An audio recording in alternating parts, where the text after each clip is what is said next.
আমরা অনেকজনে ব্যাডমিন্টন খেলি, কিন্তু আমরা জানি না যে এই থার্ড কোর্টের এই দুইটা কেন দাগ।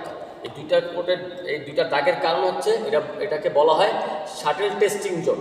এটা হচ্ছে স্পিড শাটল টেস্টিং জোন, এটা হচ্ছে সোলো শাটল স্পিড জোন। এটা হলো সোলো, এটা হলো স্পিড। আপনার এই এতটুকুর মধ্যে যে শাটেলগুলি পড়বে সেটা হচ্ছে সব স্পিড শাটেল, আর এতটুকুগুলো যেগুলোর মধ্যে পড়বে সেগুলো হচ্ছে সোলো শাটেল। এখন আমরা স্পিড এবং সোলো শাটেল কীভাবে জানবো সেটা টেস্ট করার জন্য এখন আমি আপনাদের টেস্ট করাবো। চলুন আসেন টেস্ট করাই। ওকে, শাটেল আমরা টেস্ট করবো কীভাবে? আমরা থার্ড কোর্টের লাইনে দাঁড়াবো। থার্ড কোর্টের লাইনে দাঁড়ায় ঠিক 4টা বল নিচ্ছি, 4টা টেস্ট করবো যে কীভাবে কোনটা সোলো কোনটা শাটেল ফাস্ট। এই যে এবার নিচ্ছি ডাউন লাইন।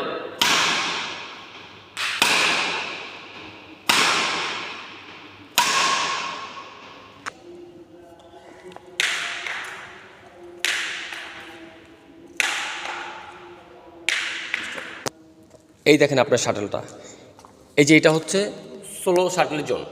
তার মানে এখানে এই দুইটা শাটল স্লো, এই দুইটা শাটল হচ্ছে স্লো। এই দুইটা হচ্ছে স্পিড জোন, তার মানে এই দুইটা হচ্ছে স্পিড শাটল। তাহলে আমরা নির্বাচন কিভাবে করব? মোটামুটি এই দাগটা আর এই দাগের দুইটার মাঝখানে যে শাটলগুলি থাকবে সেটি হচ্ছে মানে পারফেক্ট ব্যাডমিন্টন খেলার জন্য শাটল। তার মানে আমার শাটল হচ্ছে চয়েস হচ্ছে এটা হচ্ছে আপনার পারফেক্ট শাটল। এই দুইটা স্লো, এটা ফাস্ট, এটা হচ্ছে পারফেক্ট।